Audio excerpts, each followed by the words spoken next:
I was sitting in Sherlock Holmes's rooms in Baker Street. He was looking at my boots. "Why Turkish?" he asked. "They're made in England," I replied. "I bought them yesterday."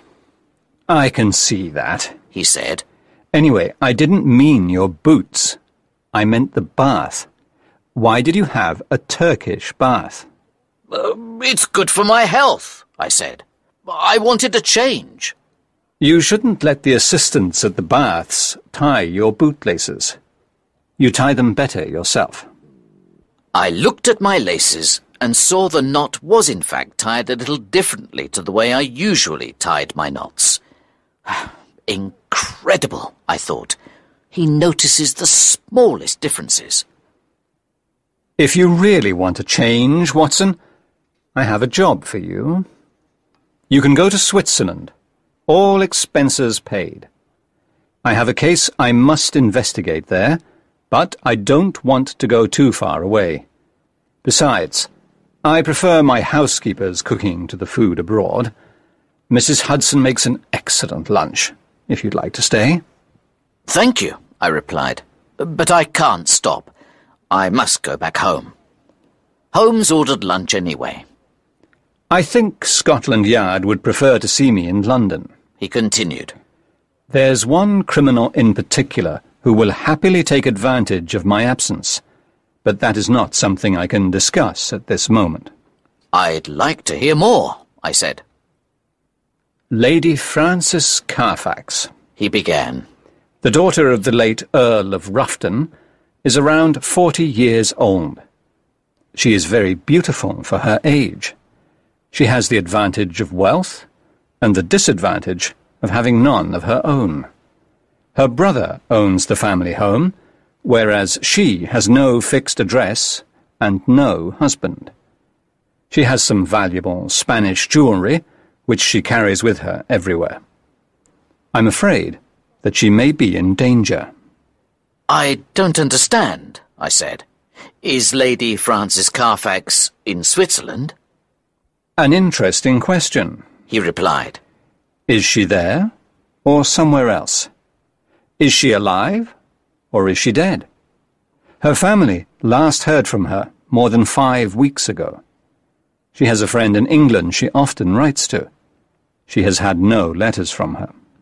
"Has anyone seen her?" I asked. "She went into a bank in Switzerland 4 weeks ago and wrote a cheque for £50 to her maid. Send me a telegram if you find out more information." Holmes gave me an address of a hotel in Lausanne. "Holmes, are you really asking me to investigate?" "Of course. Here, I have a first-class ticket you can have. Now, shall we eat?" 2 days later, I arrived at the hotel in Lausanne. I found out that Lady Frances often stayed there. She was a lovely lady. She was interested in books, and she often went for walks on her own. She told the owner she was going to stay for the summer, but 5 weeks later she paid in advance and left early. The head waiter was engaged to her maid, Marie, and he knew nothing of their plans to leave until he received a letter from his fiancée. It said that she was visiting her family in France to tell them about their engagement. I asked to speak to him. The waiter couldn't tell me much about Lady Frances. Marie never spoke about her employer's private matters, but he remembered something interesting. In the last few days before she left, the lady seemed sad and worried. A dark-haired man with a beard was seen holding her by the arm near the lake. Marie thought the man was following her because she saw him again near the hotel. Soon after this, Lady Frances left. He gave me Marie's address in France and suggested I spoke to the travel agency in town. The travel agency had copies of train tickets that were sold to 2 English ladies on the day they left. The final destination was Baden. The lady who paid did not leave her name, and she did not leave an address for her luggage, which she preferred to keep with her. In Baden, I found an English-speaking guest house. The hotel manager recognized Lady Frances from my description. Her maid only stayed one night.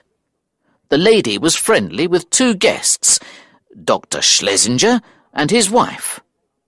Dr. Schlesinger came to Baden to rest after becoming unwell during his time in South America. He was a very religious man and often spoke of his work with the missionaries there. Lady Carfax, in particular, seemed very interested in their missionary work and wanted to help. Dr. Schlesinger paid for her hotel bill, and the three guests said they were leaving for London. "You aren't the only person looking for the lady," the manager added. "A man asked me about her. He was a big, bearded man.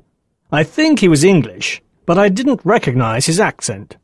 I'd say he has lived abroad for some time." I was sure the man had something to do with Lady Frances's disappearance. I sent a telegram to Holmes to tell him how quickly I was resolving the matter and that I was leaving for France to speak with Lady Frances's maid. I received a telegram in return asking for a description of Dr. Schlesinger's left ear. I didn't like Holmes's strange idea of a joke. I decided to continue with my investigations. The maid lived in a small village, and I quickly found her house. When I explained her mistress was missing, she was very upset and told me everything I needed to know. "I am so sorry," she said. "The mistress was angry at me for leaving and we argued.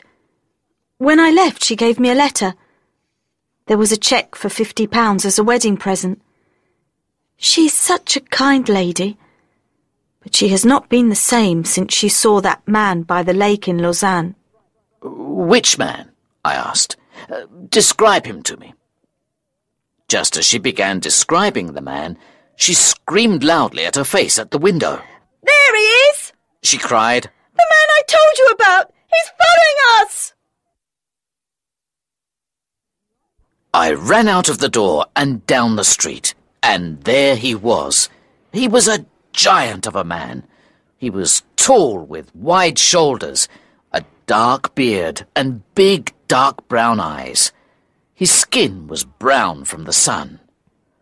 "Who are you?" I asked. "Why do you want to know?" he replied. "I'm looking for Lady Frances Carfax. She is missing. What have you done to her?" "What have I done to her?" he repeated angrily. He put his hand on my throat and held it there until I couldn't breathe. I pushed him away, but he held tighter. Then a man came running towards us from the cafe opposite. "Stop!" he cried. He hit the bearded man on the arm and he let go of me. "It's lucky that I came," he said. "Is there anything you've done right in this investigation?" I turned around, and to my surprise I saw that the man was Holmes. "You sent me here," I shouted. "I expect your investigations would be much better." "My investigations were better," he replied. "I found someone who can help us, and you started a fight with him." "This man is following Lady Frances's maid. He knows where Lady Frances is." "Good. Well, let's ask him politely," said Holmes. "Let me introduce you to the Honourable Philip Green, a family friend of Lady Frances Carfax." "I'm so sorry, sir. I'm losing my mind." Green cried. "I love Lady Frances more than anything. I don't know what to do." "Let's go back to the cafe," said Holmes. "and you can tell my friend Watson your story." "I've always loved Frances," Green began. "and I think she loved me. When I first met her, I was young and stupid. She didn't think I was serious about her. Her father asked me not to see her again because she was going to get married. But now I know that wasn't true. I left for South Africa in the hope of making money there. I did well. I bought land and had a house with servants, but I knew something was missing. Years later, friends told me that Lady Frances was still unmarried. I hoped it was because she still loved me. When I found her in Lausanne, she told me it was too late to think of marriage. But I feel sure she still feels something for me. I thought perhaps her maid might talk to her. Now you tell me she is missing. Please, tell me, what has happened to Frances? That is what I hope to find out, said Holmes. I suggest you go back to London. Send me your address. You can help us with our investigations. When we arrived in London the next day, there was a telegram waiting for Holmes at Baker Street. It said, "Left ear. Torn. Piece is missing." "What does this mean?" I asked. It's the question you didn't answer, said Holmes. What does Dr. Schlesinger's left ear look like? Fortunately, I sent it to the hotel manager. He remembered. I don't understand, I said. Dr. Schlesinger's left ear was bitten in a fight. He is better known to the Australian police by the name of Holy Peters. Mr. Peters has spent years becoming friendly with lonely ladies who do good work. He tells them their money is for his religious work. One lady, whom he calls his wife, left with him for South America. He stole from people who were dying. By the time the missionaries found out, they were on a ship to Europe. The longer Lady Frances stays with them, the more danger she is in. In a big city like London, Peters and his wife disappeared like they never existed. It was a week before one of Sherlock Holmes's contacts arrived at the door with information. A man wearing religious clothes and matching the description of Peters was seen selling an old Spanish necklace. The man looked pleased with the money he received and said that he had more jewellery at home. He would come back the next day. On hearing this news, Sherlock Holmes asked the Honourable Philip Green to come to Baker Street. I must help, Green said. I can't sit and do nothing. Did you see a couple with Lady Frances in Baden? Yes, he replied. And did they see you? No, I just followed. I didn't want to be seen. Then you must do exactly as I say. Tomorrow they will try and sell more jewellery. I want you to follow them. Come back here and tell me everything you see. Do not speak to anyone. The next day, Green returned with the news. We've got him, he cried excitedly. His wife sold another necklace an hour ago. I followed her down the street. She went to an undertaker. The door was left open, and I listened to their conversation. The wife wanted something, but it wasn't ready yet. The size is unusual, the woman in the undertaker's repeated. It must be ready soon, his wife said. I followed her back to their house. Did you look inside? Asked Holmes. No, the curtains were closed. I waited for 3 more hours, and then I saw 2 men arriving at the house with a coffin.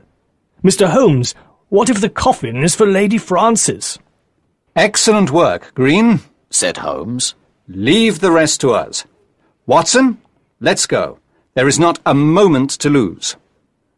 On the way to the house, Holmes talked excitedly about the case. We have 2 possible options here, Watson. Either she is alive, or she is dead. Let's imagine they have sold all her jewellery. If she was still alive, she would go to the police, so they'd have to kill her.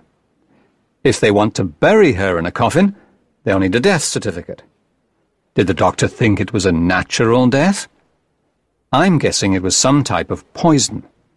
Or the doctor wasn't a real doctor. Stop the cab here, please, he shouted to the driver.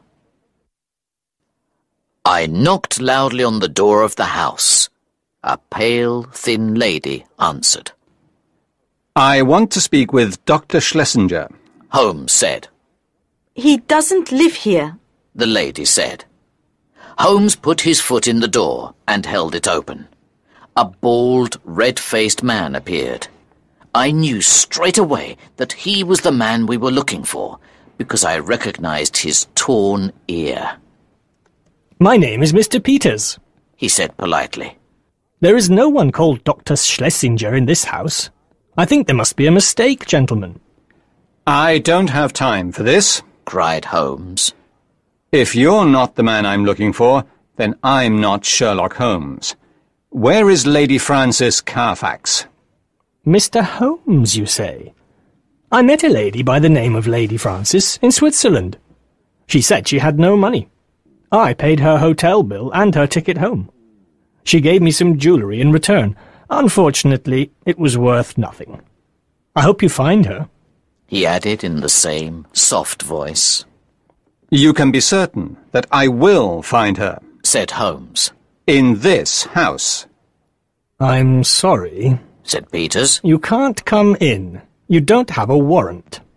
Holmes showed him his gun. This is my warrant, He said. Call the police! Mr. Peters shouted to his wife. Where is the coffin that came into the house today? Asked Holmes. Surely you must have some respect for the dead. Peters cried. Holmes and I searched the house.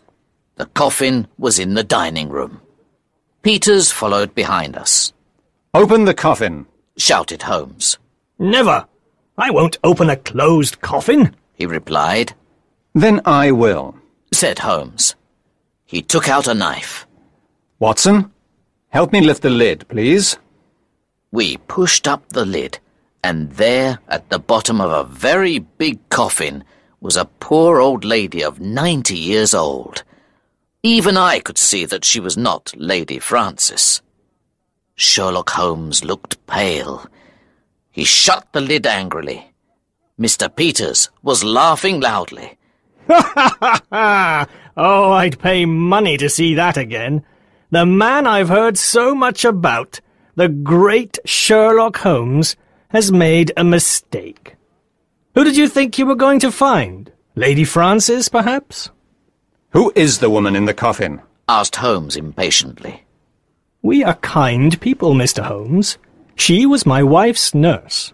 She was very ill, and she had no money to pay for a doctor, so we looked after her in her final hours. She died a few days after she arrived. We paid for a coffin, and we are going to bury her tomorrow. The funeral is at 8:30. Then we heard a voice behind us. It was the police sergeant. Holmes, I need to see your warrant. Arrest him! Cried Peters. We walked outside with the police sergeant. This matter isn't finished, Said Holmes. I will get a warrant. Watch these people carefully. He added to the police sergeant. Don't let them leave the house. Later that day, we went to Scotland Yard to ask about the warrant. When we returned, I went to bed. I could hear Holmes walking around his room. He could not sleep. The next morning, at 7:20, he knocked on my door. Quickly! He said. It's life or death, Watson, and very little chance of life. What time's the funeral? 8:30, I replied. 50 minutes later, we were at Mr. Peters's house again. 4 men were carrying the coffin to a carriage outside the house. Take the coffin back inside, Cried Holmes. Mr. Holmes, Said Peters. do you have your warrant or not? The police are arriving with the warrant. The coffin must go back inside the house. I'll give a gold coin to the first person who opens it. Once inside, the men worked quickly to open it. I put my hand over my nose and mouth. The coffin smelt terribly of chloroform. Inside the coffin were 2 bodies, and one of them was a pale but beautiful lady. Her head was covered in a cloth left in the anaesthetic. Holmes lifted her out of the coffin. At that moment, the sergeant arrived with the warrant. Mr. Peters and his wife ran out of the door. 2 more policemen were waiting outside and ran after them. "Dr. Watson, I need your help," Holmes said. Lady Frances was still alive. There was a small chance we could save her. 30 minutes later, after some medicine and a lot of help to start her breathing again, she opened her eyes. She was very confused. "You can take the poor old lady who is still in this coffin," Holmes said to the men in the room. "Maybe now she can rest in peace." We heard the sound of heavy footsteps on the stairs. "Ah, I see the Honourable Green has arrived. Please look after Lady Frances." Holmes said to him. "Maybe in time she will understand how much you love her." Thank you for all you have done, he said, taking the lady in his arms. When we returned to Baker Street, Holmes was quick to discuss the details of the case. "An intelligent man must learn from his mistakes," he said. "I thought about the case all night. I knew there was some clue. And there it was. The word unusual. It's true. It was an unusually big coffin for a small body. They had a death certificate for the old lady. No one would know their plan. They were going to bury Lady Frances alive so they wouldn't have to commit murder. I believe we found her just in time. These are very clever criminals, Watson. I'll be surprised if the police catch them. I'll be interested to see what they do next. Very interested. What do you think? Should we ask Mrs. Hudson for some tea?"